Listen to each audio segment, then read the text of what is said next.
땡땡땡땡이다 라고 말씀드렸는데, 이게 이제 니켈 재련, 효율성, LFP 세 글자는 뭐 여러 가지가 좀 들어갈 수 있을 것 같은데요. 하나씩 좀 보도록 하겠습니다. 지난주에 실적 발표했었죠, 에코프로 그룹은. 지난주에, 그리고 실적 발표 지지난주에도 이제 같은 동섹터 기업들이 했는데 안 좋은 거 다 알고 있었고요. 안 좋았다고 확인을 이미 했었어요. 그리고 어제 컨퍼런스 콜이 예정이 돼 있었습니다.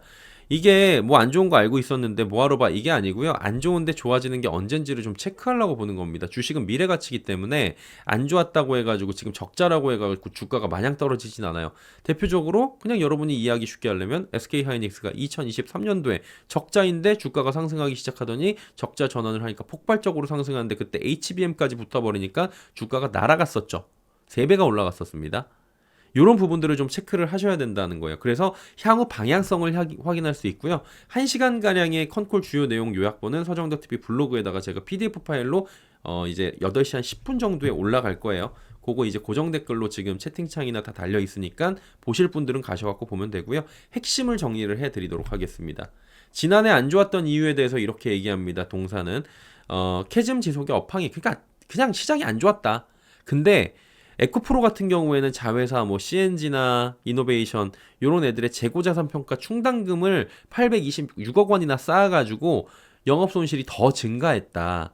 그러니까 충당금을 쌓아야 되는 거예요. 그래갖고 이거를 자금들이 826억 원을 이제 빼놓으니까 이것도 적자로 잡힌 거죠. 그리고 메탈 가격도 하락을 했는데 수산화 리튬 가격도 떨어지고 니켈 가격도 떨어지면서 재고자산 평가 금액도 같이 떨어지고.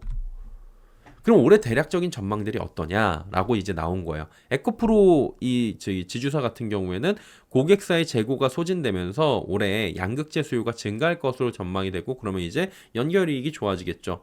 메탈 가격이나 이런 것들이 지금 급격한 변동이 작년처럼 없을 것으로 보이는 만큼 크게 이것 때문에 문제는 없을 것이다. 근데 메탈 가격 이럴 거라고 얘기들은 기타 업체들도 많이 얘기를 했었어요.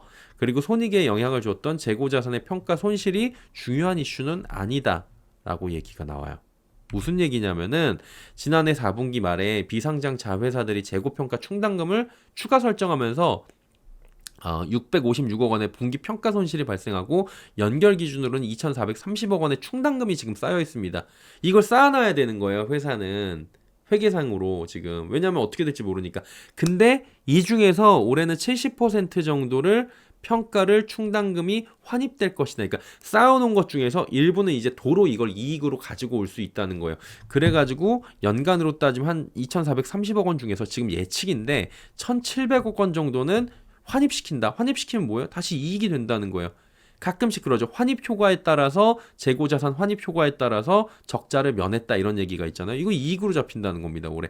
물론 확정은 아니지만 예정인데, 작년에는 충당금을 쌓으면서 적자 전환을 하는데 더 기인을 했지만, 올해는 이 적자 전환이 됐던 것 가운데 일부는 충당금 가운데 이거 충당금으로 안 쌓아도 됐던 금액인데 라고 해가지고 회계평가상 이거를 이제 충당금으로 환입을 시켜버리는 거죠. 평가 충당금이 환입시켜버리는 거죠.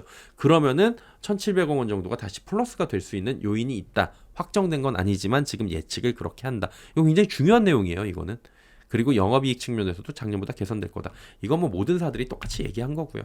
그리고 신규 확보처가 가시화됨에 따라서 자회사들도 매출 증가세가 나오니까 연결이익도 좋아질 거다. 그리고 제일 중요한 거 가공비하고 생산성 향상, 그리고 인도네시아 프로젝트 어제 아침에 관전 포인트라고 말씀을 드렸었잖아요. 그런 부분들이 다 언급이 됐더라고요. 자, 그리고 올해 대략적인 전망, 에코프로 BM 같은 경우는 어땠냐? 대체적으로 EV 시장의 성장률은 20% 예상하는데 우리는 40% 전후다. 굉장히 자신있게 요건 얘기한 겁니다. 수익성 측면에서는 고정비를 분산시켜버리고 원가 절감해가지고 영업이익을 개선시키겠다 라고 이야기를 합니다. 뭐 파괴적인 원가 절감 뭐 이런 것들이 있었잖아요. 에코프로 머티를 좀 많이 얘기했어요. 어제는 거의 컨콜의 다수가 머티였거든요. 올해 체질 개선에 역점을 두고 있고 고객사 다변화를 하는데, 작년 두 곳의 외부 고객사를 확보를 이미 했고 고객사를 늘려나가고 있다. 에코프로 BM향, 그러니까 가족사향 전구체 판매도 회복이 될 것이다. 에코프로 BM 판매가 늘어나면 전구체 판매도 늘어날 수 있다. 그래서 판매량이 큰 폭으로 성장할 것으로 전망이 되고 신규 고객사 확보를 하겠다. 그리고 다변화를 하겠다. 뭐 이제 사실 이런 얘기들은 뻔한 얘기죠. 에코프로 머티, 이게 중요하죠. 그린 에코 니켈 인도네시아, 이거 추진 중에 있고 올해 중순까지 지분 인류 완수해갖고 해당 법인의 최대 주주 지위를 취득할 예정이다. 그냥 그대로 예상한 대로 가고 있는 겁니다. 그래갖고 에코니켈 실적은 연결 손익으로, 이제 그러면 어떻게 되느냐? 이 인도네시아 그린 에코니켈을 인수해갖고 최대 주주가 되면 어떻게 되느냐? 실적은 연결 손익으로 반영이 된다. 그래서 원가 경쟁력 강화시키고, 그리고 탈중국 공급망 확보 달성. 아까 세 글자 중에 하나는 탈중국도 있고요. 공급망도 있습니다. 그래서 이런 것들이 지금 얘기가 나오고 있다. 키워드로 보시면 될 것 같고, 뭐 그래갖고 올해 의미 있는 매출 달성하겠다, 이런 얘기를 한 겁니다. 에코프로 HN, 요거도 지난번보다는 좀 비중이 늘어난 것 같아요. 이제는 얘네들이 뭘 많이 했잖아요. 그래갖고 2차 전지하고 반도체 소재 부분에서 매출이 이제는 발생을 할 거다. 도펀트 도가니는 상반기 내에 캐티 방향으로 공급이 시작되고, 전해액 첨가제 그리고 도판트의 경우에는 외부 고객사 평가 지금 진행 중이다. 언제가 공급된다? 하반기를 확정이 아닙니다. 목표로 하고 있다. 그리고 반도체 후 공정용 소재가 샘플 단위에서 2배 매출. 근데 뭐 많이 뭐 이건 아니고 샘플 단위에서 출하량이 좀 증가했다. 그리고 HBM을 언급을 하더라고요. HBM 모델향 소재 개발이 완료됐다. 그래갖고 고객사 승인 대기 중이고 하반기에는 본격적 매출이 예상이 돼서 얘네들은 반도체 쪽으로도 조금 이제 매출을 일으키려고 하는 모습들도 나타나서 그걸 좀 어필을 하더라고요. 그리고 패터닝 소재도 2개 품목 개발 완료했고 뭐 이렇게 쭉 돼요. 그래갖고 4분기부터는 매출이 기대된다. 그래서 올해 신규 사업의 매출은 10% 정도 지금 예상이 되고 지속적으로 성장 확대된다. 신규 사업 매출은 전체 10% 크지는 않습니다. 올해 같은 경우인데 만약에 잡히게 되면 성장 가능성들을 봐갖고 주가에는 선반영이 좀 될 수가 있겠죠. 그런 부분들을 이제 투자자들은 이게 주식 시장이니까 보시면 되고요. 환경 부분도 전년 대비 증가한 매출, 이런 얘기들을 합니다. 4개사에 대해서는 이렇게 얘기를 했어요. 그리고 향후에 이제 우리의 업황이 어떠냐. 그러니까 한마디로 에코프로 그룹이 가지고 있는 상장사 4개에 대해서 컨퍼런스 콜을 했고, 그 다음에 그럼 전반적인 이 배터리 업계 업황이 어떠냐, 그리고 지금 Q&A를 받으면서 하나씩 좀 디테일하게 잡아간 모습들이 있는데 보도록 하죠. IRA와 탈중국에 대해서 이야기를 합니다. IRA 법안 폐지될 가능성은 낮아 보이는데 보조금 축소는 뭐 거의 불가피하다라고 보는 것 같아요. AMPC까지는 아닌데 여기도 똑같은 입장이에요. 7,500달러에 달하는 소비자 세액 공제는 거의 없어졌다고 보는 것 같아요. 근데 미국 정부가 어떤 조치를 취하더라도 대중국 견제 기준을 확고한 만큼 탈중국 추세는 유지될 것으로 본다. 그래서 이 상황을 최대한 활용하기 위해서 인도네시아 니켈 제련 프로젝트를 추진함에 있어 대중국 견제에 유연하게 대응할 수 있는 파트너십 구조를 이미 만들고 있고, 중국 의존도가 높은 전구체 사업에서 우리가 상당히 유리한 위치에 있다. 왜냐하면 우리 거는 공급망이 미국에 들어가도 문제가 전혀 없는데 이걸 파괴적인 원가를 통해 갖고 현지에서 만들어서 부가 비용들을 다 떼버리고 완전히 원가 절감해 갖고 들어가니까 우리가 지금 이거 자신 있다라고 얘기를 한 거예요. 무엇보다 지금 차별화된 경쟁력을 확보하겠다라고 얘기하는 거고요. 중국하고 얘기를 많이 하더라고요. 중국 업체하고 동일한 조건으로 경쟁해도 우위를 확보할 수 있도록 목표를 잡고 있다라는 얘기들. 자, 그리고 인도네시아 니켈, 저는 이걸 제일 중요하게 보고 있거든요. 이 그룹에서는 사실 보면은 이 기업이 다른 회사하고 지금 차별화된 포인트를 줄 수 있는 게 사실은 원가 절감이에요. 그럼 니켈 재련에 대해서 구체적인 청사진을 그려놨었고 그게 어떻게 진행이 되고 실제로 다가오느냐를 봐야 되는 건데, 연간 2만 톤의 니켈 재련 능력, 생산 능력을 가진 그린에코 니켈을 추진 중에 있다고 했잖아요. 그 올해 인수 완료하고 지금 양산 시작을 목표로 하고 있습니다. 그리고 자회사로서의 연결 손익이 반영이 되는데 연간 매출을 3, 4천억, 영업이익은 1,000억 원 정도 달성 가능한 회사로 현재는 파악 중이다. 그리고 50%는 여기서 나온 거는 에코프로 머티리얼즈로 공급될 예정이다 라고 보여지고 있어요. 그래가지고 내부 거래로 상계가 되고요. 그리고 결론적으로 보면은 뭐 거래되고 어쩌고 저쩌고 그렇게 되는데 싸게 해갖고 뭐 이제 거래 잘하고 그러겠다는 거예요. 결론 뭐예요? 현재까지 순조롭게 진행이 되고 있다라는 부분을 업데이트를 했더라고요. 이 소식은 어떤 소식이었다고요? 에코 프렌들리 데이, 지난해에 언급했던 상당히 파격적인 내용이었는데 업황이 안 좋아서 관심도 없어요, 사람들이. 파괴적인 원가 절감을 빠른 시일 내로 할 수 있다고 얘기한 게 핵심이라고 말씀을 드렸습니다. 당장 5년, 6년 걸리는 우리의 청사진을 그린 게 아니라 내년에 완전히 가격 파괴된 양극재가 나올 수 있는 구체적인 청사진을 그렸고 50% 가격 파괴 이건 뭐 대략적으로 밝힌 거였지만요. 이익률 20%가 넘어가는 양극재 생산이 1년 내로 가능하다 이런 얘기를 지금 한 거였죠. 현재까지는 어때요? 업데이트 내용 보면 순항하고 있다. 이렇게 보시면 될 것 같습니다. 자, 그리고 BM 이전 상장 얘기 나왔어요. 이거는 이제 질문 Q&A가 들어간 건데 Q&A에서 이제 그 애널리스트들이 물어봅니다. BM 이전 상장 어떻게 돼요? 그러니까 이거 예비 심사 신청을 했고요. 저희가 실사 과정 진행했고 지금 심사 진행 중입니다라고 이야기를 하더라고요. 지속적으로 소통하고 있고 심사 일정이 다소간에 지연될 가능성도 있습니다. 다만 결격 사유는 없기 때문에 1분기 말을 전후해서 그러니까 우리가 예상했던 거는 2월 달이었던 것 같은데 1분기 말 전후니까 3, 4월 정도를 전후해 가지고 한 달 정도 좀 늦어질 수 있지 않을까? 이런 부분에 대해서도 여기 이제 다소 지연될 가능성을 직접 워딩으로 언급을 했거든요. 그런 부분 보면서 1분기 말이라고 했으니까 급하게 뭐 2월엔 무조건 될 거야 이게 아니고 그냥 2월에 되면 좋고 아니면 3월, 4월 정도 승인 완료 기대하고 있다. 사측이 이렇게 밝혔다는 그리고 관련된 내용들은 공시를 하겠다라고 이야기를 했어요. 재무 리스크 우려는 어떻습니까? 최근 시장에서는 업황 둔화가 지속이 되면서 이 배터리 업계뿐만이 아니라 전반적으로 화학 업계나 이런 쪽으로 재무 리스크에 대한 우려 목소리가 커지고 있어요.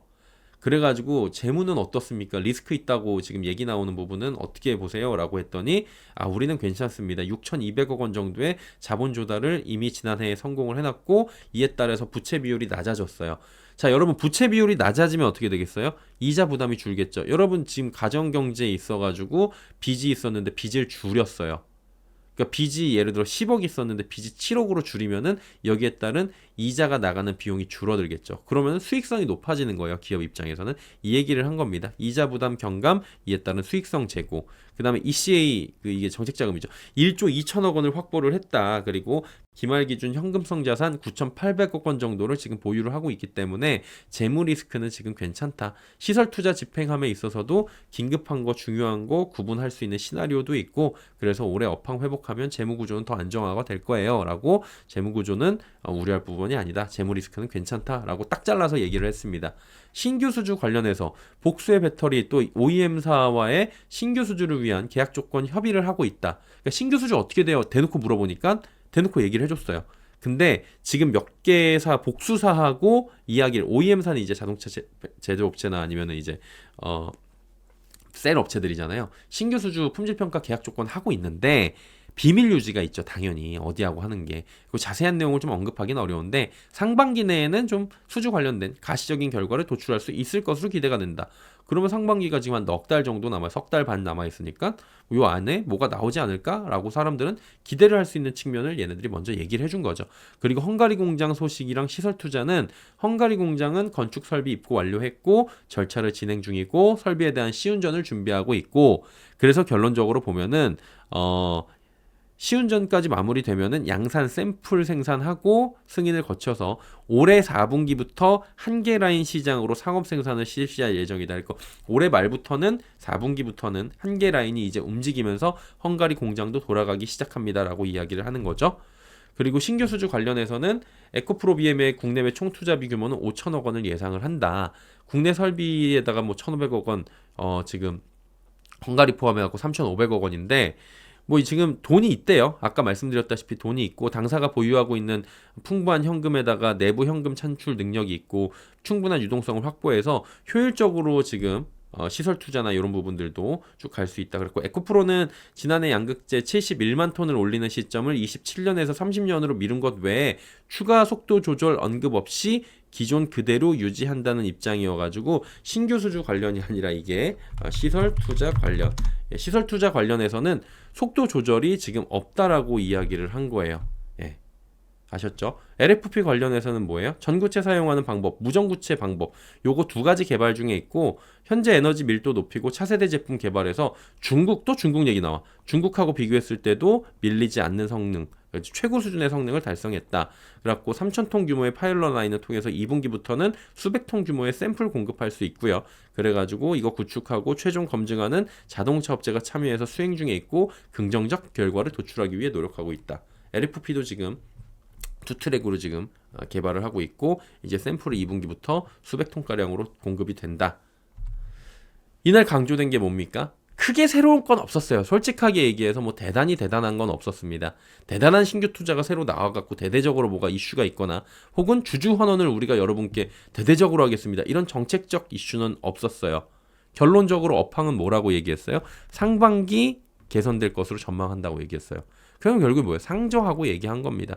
역시나 또 인도네시아 니켈 재련을 통해서 파괴적 원가 절감 계획대로 진행되고 있고 라고 이야기를 했고요. 재무 문제 없다고 얘기했고요. IRA 불확실성 있다. 근데 중국 반사 이익도 기대가 된다. 라고 이야기를 한 겁니다. 그리고 이날 강조된 거 아까 조금 전에 말씀드렸다시피 시설 투자에 대한 추가 축소가 없다. 속도 조절이 없다라고 이야기를 한 부분. 그리고 LFP도 얘기를 했습니다. 중국 비교해서 손색 없는 최고 수준이다. 2분기부터 샘플 공급한다. 특이점이라면 머티에 대해서 강조가 이렇게 저렇게 된 게 좀 있었고요. HN도 지난번과 비교해서 많이 언급됐고 원가 절감 얘기를 하면서 자신감을 은근히 드러냈다. 대놓고는 아니고.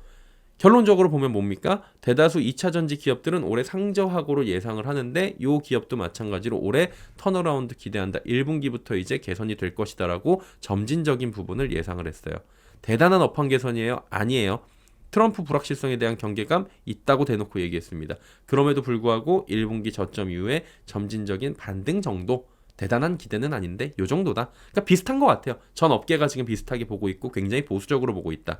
섹터 내 종목별 업황 반등 시기 및 주가 흐름에 대해서는 올해부터 더 달라질 수 있다. 이게 무슨 얘기냐면은 2차 전지 섹터 안에서도 지금 어느 부분을 담당하고 있느냐에 따라서 그리고 거기서 어느 정도의 시장 지위를 가지고 있냐 이거에 따라서 지금 주가 흐름은 올해는 진짜 많이 달라질 수 있을 것 같아요. 그게 언제? 빠르면 4월부터 조금 움직임이 나타나거나 늦으면 7월. 이거를 말씀드리는 거는 제가 막 무슨 신처럼 말씀을 드리는 게 아니고 1분기 실적까지는 좀 확인을 하려 하지 않을까. 이런 그냥 개괄적인 예측이니까 그냥 대체적으로라고 여러분도 이해를 하시면서 그냥 대체적인 스케줄 시즌을 이해를 하시면 될 것 같아요. 근데 그 안에서 움직임은 이제 조금씩 차별화가 될 수가 있겠죠.